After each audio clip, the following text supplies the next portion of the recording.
स्वस्थ सिद्धांत प्रसारण में आपका स्वागत है। परमेश्वर पिता की स्तुति पवित्र शास्त्र बाइबल के लिए, इस बाइबल के पवित्र वचनों के द्वारा हमारे जीवन का अंधकार दूर होता है। भजन संहिता 119 के 105वें वचन में यूं लिखा है कि तेरा वचन मेरे पांवों के लिए दीपक और मेरे मार्ग के लिए उजाला है। जी हां, जहां कहीं हम इस दीपक को लेकर के जाएंगे, पवित्र शास्त्र बाइबल को लेकर के चलेंगे, वहां वहां रोशनी हो जाएगी, वहां वहां उजाला हो जाएगा। हम चाहे अपने जीवन में कैसी भी परिस्थिति से क्यों ना गुजर रहे हो, परमेश्वर का वचन वहां पे अपना प्रकाश ला सकता है। चाहे हम अपने जीवन में किसी भी प्रश्न से क्यों ना जूझ रहे हो, या फिर हमें कोई विषय परेशान कर रहा हो, या हम चाहे जीवन की जिस अवस्था में हो, चाहे जो उम्र हो हमारी, पवित्र शास्त्र बाइबल आपके जीवन में उजाला लेकर के आता है। धर्म विज्ञान के आधार पर इसी बात को नीति वचन के 6वें अध्याय और उसके 23वें वचन में स्पष्ट किया गया है। यहां यो लिखा है, आज्ञा तो दीपक है और शिक्षा ज्योति है। तो जो हमने 105वें वचन में देखा कि तेरा वचन मेरे पांवों के लिए दीपक और मेरे पथ के लिए उजाला है, वास्तव में उसका जो वचन है और इस वचन में पाए जाने वाली आज्ञाएं हैं, ये दीपक होती हैं। बाइबल में पाई जाने वाली जो आज्ञाएं हैं, ये दीपक लिखी हैं, और जो शिक्षा है वो ज्योति है, वो उजाला है। हम जानते हैं संपूर्ण पवित्र शास्त्र, ये बाइबल आज्ञाओं से भरी हुई बातें हैं, और उससे यह भी प्रकट होता है कितने सारे दीपक हैं उसमें। और बाइबल शिक्षाओं से भरी हुई है, इससे यह प्रकट होता है कि इसमें उजाला ही उजाला है।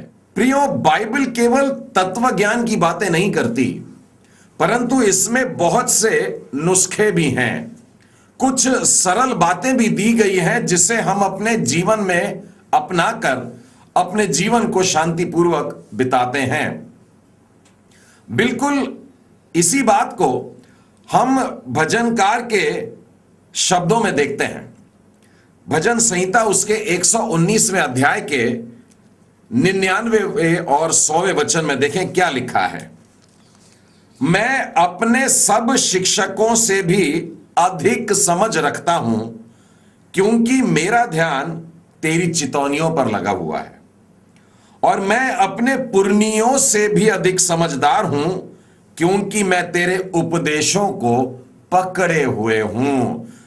तो भजन लिखने वाले की गवाही के शब्द हैं कि परमेश्वर के वचन को अगर मैं पकड़ के चलता हूं, उसकी आज्ञाओं को पकड़ कर चलता हूं, उसकी चितौनियों से लग करके चलता हूं, तब मैं बुद्धिमान बनता हूं, तब मैं समझदार बनता हूं, शिक्षकों से वरन पुरनियों से भी ज्यादा समझदार बनता हूं, और मानव जीवन ज्ञान से आलोकित हो जाता है। बिल्कुल इसी पृष्ठभूमि पर हमने इन पाठों को तैयार करके आपसे बांटने की इच्छा रखी है, और हमारे मनन का विषय इन दिनों में है मनुष्य के सोच विचार, और हम इस शीर्षक को लेकर के आगे बढ़ रहे हैं कि विचार कैसे न करें। अब तक हम लोगों ने इस शीर्षक के अंतर्गत 8 पाठ सीख चुके हैं। Up till now we have studied 8 lessons on how not to think. Lesson number 1, do not think too much of yourself. अपने ही विषय में अधिक न सोचें। Lesson number 2, do not be over-occupied with earthly things. सांसारिक बातों में ही लिप्त न रहें। Lesson number 3, do not desire forbidden things. तीसरा पाठ था कि वर्जित वस्तुओं की लालसा न करें। Lesson number 4, do not overcrowd your mind. चौथा पाठ था अपने मन को बहुत सारे विचारों से भर न दें। Lesson number 5, do not keep your mind passive. अपने मन को निष्क्रिय न होने दें, उसे खाली न रहने दें। Lesson number 6, do not be over anxious about anything. अगला पाठ था कि किसी भी बात की चिंता न करें। Lesson number 7, do not exclude God in your thinking. 7वां पाठ था अपने सोच विचार से परमेश्वर को अलग न करें। Last week we saw the 8th lesson, and that was do not think aloud in all matters. पिछले सप्ताह हम लोगों ने 8वां पाठ सीखा था और वो था कि सब बातों में अपने विचारों को तुरंत प्रकट न करें। आज हम लोग 9वें पाठ की ओर बढ़ते हैं। हाउ नॉट टू थिंक, विचार कैसे न करें। Do not rush into conclusions, निष्कर्ष निकालने में उतावली न करें।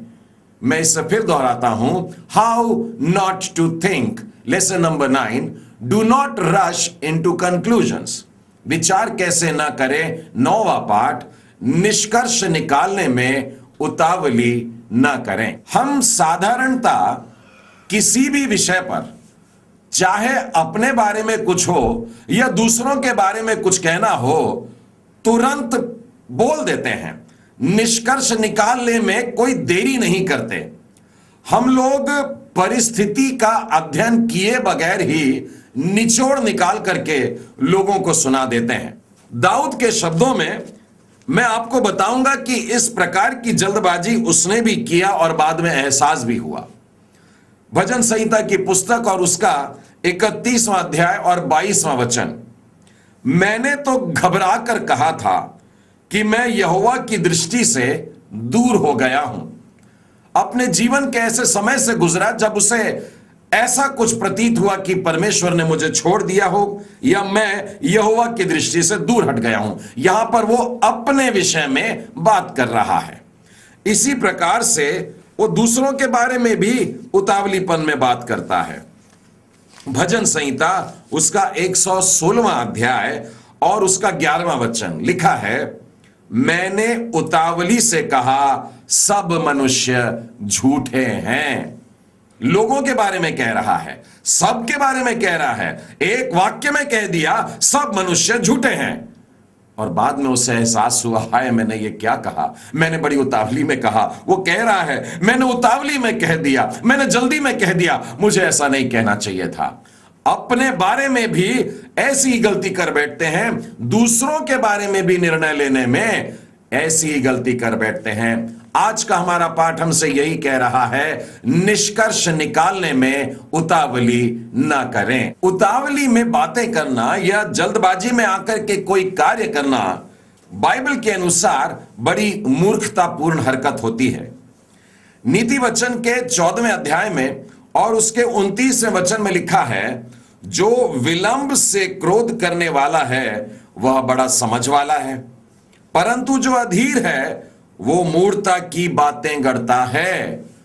हमें उतावली नहीं करना है, किसी भी बात को कहने में या करने में जल्दबाजी नहीं करना है। यदि हम ऐसा करते हैं तो मूर्ख ठहरते हैं। नीति वचन का 29वां अध्याय और उसके 20वें वचन में लिखा है, क्या तू बातें करने में उतावली करने वाले मनुष्य को देखता है? क्या तूने ऐसे मनुष्य को देखा जो बहुत बोलता है, जल्दी जल्दी बोल देता है, तुरंत बोलता है?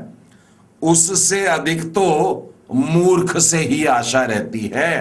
कहने का मतलब केवल मूर्ख नहीं परंतु मूर्ख से भी गया बीता, क्योंकि उतावली में बोलने वाले मनुष्य से ज्यादा मूर्ख से आशा हम लोग रख सकते हैं। एक तमिल कहावत है जिसका अर्थ इस प्रकार से हिंदी में होता है कि जल्दबाजी करने वाला जो मनुष्य होता है उसकी बुद्धि हाथ भर छोटी होती है और हमें इसी बात से बचना है। यही हमारा आज का पाठ है कि निष्कर्ष निकालने में, निर्णय लेने में उतावली नहीं करना है। प्रियो, मैं आपको अपने जीवन के 3 ऐसे क्षेत्रों के बारे में बताना चाहता हूं जहां अक्सर हमसे गलतियां होती हैं और हमको उसमें उतावली नहीं करना चाहिए।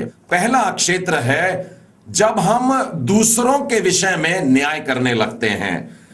हमको इस बात से बचना है दूसरों के विषय में कुछ बोलने से, कुछ न्याय करने से। लूका रचित सुसमाचार और उसके 13वें अध्याय में प्रभु यीशु ने अपने शिष्यों को डांटा है इस बारे में। वहां पर कुछ लोग आ पहुंचे और यीशु को एक समाचार दे रहे हैं कि गलीलियों में से कुछ लोगों को पिलातुस ने मार दिया और उनका लहू उन्हीं के बलिदान के साथ में मिलाया। मैं 13वें अध्याय के पहले वचन से आगे पढ़ रहा हूं। यह खबर सुनने के बाद में प्रभु यीशु उनसे क्या कहते हैं? क्या तुम समझते हो कि ये गलीली और सब गलीलियों से अधिक पापी थे? प्रभु यीशु चाहते हैं कि तुम बताओ कि तुम्हारे मन में क्या है, तुम क्या सोचते हो। पिलातुस ने जो किया वो देखा जाएगा, लेकिन तुम्हारे मन के विचार बताओ, तुम क्या न्याय करते हो, क्या सोचते हो?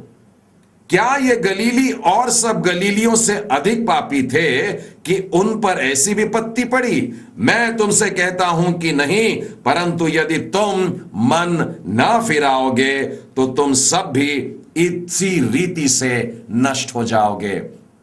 प्रभु यीशु यहां पर दूसरों के ऊपर न्याय करने वाले, निर्णय करने वाले लोगों को समझा रहे हैं, डांट रहे हैं कि पहले अपने ही गिरेबान में हमें झांकने की जरूरत है।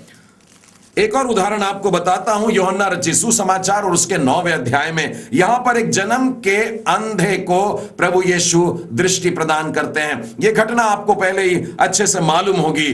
और यहां पर जब उस जन्म के अंधे को प्रभु के पास में लाया तो लोग पूछते हैं, हे रब्बी हमें बता कि किसने पाप किया था कि ये अंधा जन्मा।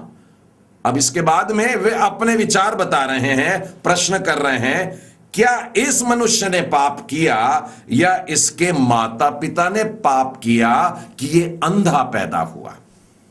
अब देखिए, हम जब किसी पर न्याय या निर्णय ले रहे हैं तो ये भी नहीं सोचते हम कि हम क्या बोल रहे हैं। जन्म का अंधा है और लोग कह रहे हैं कि इसने कौन सा पाप किया था कि यह अंधा पैदा हुआ। कहने का मतलब, पैदा होने से पहले इसने क्या पाप किया कि यह अंधा पैदा हो गया। हम लोग दूसरों के बारे में बात करने के लिए, दोषी ठहराने के लिए, दंडित करने के लिए, नीचा गिराने के लिए यह भी नहीं सोचते कि हम अपने मुंह से बिना सोचे समझे मूर्खतापूर्ण बात बोलते जा रहे हैं। प्रभु यीशु ने इनको डांट करके इस बात को स्पष्ट किया, ना तो इसने पाप किया ना इसके मां बाप ने पाप किया है, परंतु यह अंधा इसीलिए पैदा हुआ ताकि परमेश्वर के काम उसमें प्रकट हो जाए। प्रियो, जब हम लोग उतावली करते हैं, जब हम लोग जल्दबाजी करते हैं, तब हम परमेश्वर की योजना को उस परिस्थिति में देख नहीं पाते, उस बात का वजन नहीं ले पाते हैं कि वास्तव में परमेश्वर यहां क्या प्रकट कर रहा है। हम लोग उतावली में कह जाते हैं, गलत बातें कह जाते हैं। एक और उदाहरण आपको बताना चाहूंगा। यूहन्ना रचित सुसमाचार के 5वें अध्याय में हम जानते हैं कि एक व्यक्ति है जो बीमार है, 38 बरस से बीमार, वो बैतसैदा कुंड के पास में पड़ा हुआ है। पानी के हिलने की रास्ता देखता है, कोई सहायता नहीं करता पानी में उतारने के लिए, लेकिन प्रभु यीशु वहां पहुंच जाते हैं और उसको चंगाई देते हैं। और यह सबत का दिन था। अब लोग परेशान हैं, लोग गुस्सा हो गए हैं कि सबत के दिन काम हुआ है। लेकिन प्रियो, बाइबल हमें बताती है कि प्रभु यीशु इस बात का भी उत्तर उनके सामने रखते हैं। प्रभु यीशु ने यूहन्ना के 7वें अध्याय और उसके 24वें वचन में वहां पर यूं कहा कि मुंह देखा न्याय ना करो, परंतु ठीक ठीक न्याय करो। प्रभु यीशु इन लोगों से जो अपने आप को बड़े धर्मी कह रहे थे, उनके सामने मूसा के बारे में भी कहा कि मूसा की आज्ञा के अनुसार तुम तो सबत के दिन खतना भी कर लेते हो, लेकिन आज सबत के दिन मैंने इस इंसान को पूरी रीति से चंगाई दिया तो तुम परेशान होते हो। इस बात का उन लोग उत्तर नहीं दे पा रहे थे। यीशु ने कहा, तुम मुंह देखा न्याय करते हो, यह तुम्हारी गलती है। इस प्रकार से उतावली में आकर के कहना नहीं है। एक और उदाहरण 7वें अध्याय में हमको मिलता है। प्रभु यीशु के ऊपर दोषारोपण लगा रहे थे लोग, और फिर वे चाहते थे कि उसको पकड़ लें और उसको गिरफ्तार कर लें, लेकिन वो नहीं कर पा रहे थे। उसी 7वें अध्याय के 51वें वचन में निकोदेमुस आ गया। ये वही निकोदेमुस है जो यूहन्ना के 3रे अध्याय में वर्णन मिलता है। रात के समय जाकर के प्रभु यीशु से नए जन्म के विषय में चर्चा चल रही है। निकोदेमुस वहां लोगों से कह रहा है कि क्या हमारी व्यवस्था किसी व्यक्ति को जब तक पहले उसकी सुनकर जान ना ले कि वह क्या करता है दोषी ठहराती है? क्या हम उस व्यक्ति को मौका नहीं देते बताने के लिए, बोलने के लिए कि तेरा पक्ष क्या है? प्रियो, कभी कभी तो मैं पाता हूं कि विश्वासी लोग दोष लगाने के लिए, किसी को दंड देने के लिए बहुत तेजी दिखाते हैं, बहुत क्रूरता पूर्वक किसी को दोषी और पापी बना देते हैं, बजाय उन लोगों के जब तक कि जिन लोगों ने प्रभु को पहचाना नहीं। अविश्वासी लोगों में नम्रता दिखाई देती है। यहां पर मैं देखता हूं कि निकोदेमुस ने सहायता किया, और निकोदेमुस बोल रहा है, निकोदेमुस ने नए जन्म की केवल चर्चा सुना है, उसका नया जन्म नहीं हुआ, लेकिन फिर भी अपने अंदर में इस प्रकार की बात को रख रहा है, यह अच्छाई को रख रहा है, उतावली में आकर के किसी पे दोष नहीं लगा रहा है, परंतु उन दोष लगाने वालों को व्यवस्था याद दिला करके कहता है कि क्यों कर तुम उसके सुने बगैर उसको दोषी ठहराना चाहते हो। प्रियो, कई बार जब हम ऐसे उतावली में आकर के किसी के लिए निर्णय ले लेते हैं तो बाद में बड़ा शर्मिंदा होना पड़ता है। मुझे अपने जीवन की एक गवाही बताने की इच्छा हो रही है कि मैंने भी जल्दबाजी में एक बार निष्कर्ष निकाल लिया और बहुत पछताया। एक बार मैं एक कार्यक्रम के लिए कहीं गया हुआ था और वहां पर गेस्ट हाउस में मुझको थोड़ी देर रुकने का मौका मिला, और उस गेस्ट हाउस में जो रिसेप्शन पर था वो एक स्त्री थी, एक महिला थी, और उस महिला को गौर से देखने के बाद में मैंने देखा कि लिबास से महिला थी, लेकिन बालों को इतना छोटा काट रखी थी, कुछ अजीब से काट रखी थी कि लड़के सरीखा दिख रही थी, और कुल मिला के अच्छा नहीं लग रहा था। मैं उसी हॉल में प्रतीक्षालय में बैठे बैठे उसके बारे में सोचने लगा कि यहां देश विदेश के इतने सारे लोग आते हैं, बहुत जरूरी है कि थोड़ा व्यवस्थित रहें, थोड़ा सभ्य दिखें, लेकिन इस तरीके के परिवेश में, इस तरीके के वस्त्र धारण और अपने सर की बनावट रखें, अच्छा नहीं लग रहा। लेकिन प्रियो, मैं बताना चाहता हूं, बाद में जब मुझको सच्चाई का पता चला तो मैं बहुत शर्मिंदा हुआ। वो महिला पहले कोढ़ से पीड़ित थी और उसके हाथ के उंगलियां गल कर जा चुकी थीं। अगर उस महिला के बाल लंबे होते तो वो कैसे कर उनको संवारती, कैसे बनाती। शायद इसीलिए उसने अपने बालों को छोटे छोटे काट करके रखी थी। मैं बहुत शर्मिंदा हुआ कि कैसे कर मैंने उतावली करके किसी के विषय में निर्णय लिया है। सारी बातों को जाने बगैर ही कई बार हम लोग अपने विचार रख देते हैं। सच तो यह है प्रियो कि हम में से कोई भी व्यक्ति किसी दूसरे व्यक्ति के बारे में सब कुछ नहीं जानता है। केवल परमेश्वर ही है जो हर एक के बारे में हर एक बात को जानता है, और यही कारण है कि वो न्याय कर सकता है। यदि हम दूसरों को जांचने लगेंगे तो फिर हम अपने जीवन को लोगों के विचार के अनुसार, कि लोग हमारे बारे में क्या सोचते हैं, उस तरीके से अपना जीवन बिताने लगेंगे। हम इस संसार में सबको प्रसन्न नहीं रख सकते हैं। हर एक व्यक्ति को खुश करने की इच्छा अगर करें तो भी नहीं कर पाएंगे। लूका रचित सुसमाचार उसके 7वें अध्याय के 33वें 34वें वचन में देखिए, यहां यूहन्ना और यीशु के बारे में कुछ बात लिखी है। यूहन्ना बपतिस्मा देने वाला न रोटी खाता आया न दाखरस पीता आया, और तुम कहते हो उसमें दुष्ट आत्मा है। मनुष्य का पुत्र खाता पीता आया और तुम कहते हो देखो पेटू और पियक्कड़ मनुष्य है। कहने का मतलब, लोगों के पास में हर परिस्थिति में कुछ बुरा कहने के लिए शब्द तैयार होते हैं। मैं तो आपको यह सलाह देना चाहूंगा कि जो आपको सराहते हैं उनको सराहने दीजिए, जो आपकी तारीफ करते हैं वो तारीफ करने दीजिए, जो आपको बुरा कहते हैं उनको बुरा कहने दीजिए, लेकिन आप अपने भले कार्य में लगे रहें। आप जो कर रहे हैं उस कार्य से आप पीछे न हटें। यूहन्ना रचित सुसमाचार और उसके 7वें अध्याय के 12वें वचन में इस प्रकार से है, लोग उसके विषय में, यीशु के विषय में बहुत सी बातें कह रहे थे। कोई कोई कहता था कि यीशु भला मनुष्य है, परंतु कई एक लोग कहते थे कि नहीं नहीं, वो लोगों को भरमाता है। लोग भला भी कह रहे थे, बुरा भी कह रहे थे। यीशु दोनों की बातों में पढ़कर के अपना समय नहीं गवाते, परंतु लिखा है यीशु तो मंदिर में जाकर उपदेश देने लगा। जी हां प्रियो, ध्यान रहे इस बात पर, निष्कर्ष निकालने में उतावली ना करें, और जो लोग आपके बारे में कह रहे हैं उस पर बह ना जाएं, परंतु अपना ध्यान परमेश्वर के कार्य को पूरा करने में करें। दूसरा क्षेत्र जहां पर हम लोग उतावली नहीं करना चाहिए, वो कहना चाहूंगा जो स्वयं के बारे में निर्णय लेने पर होता है।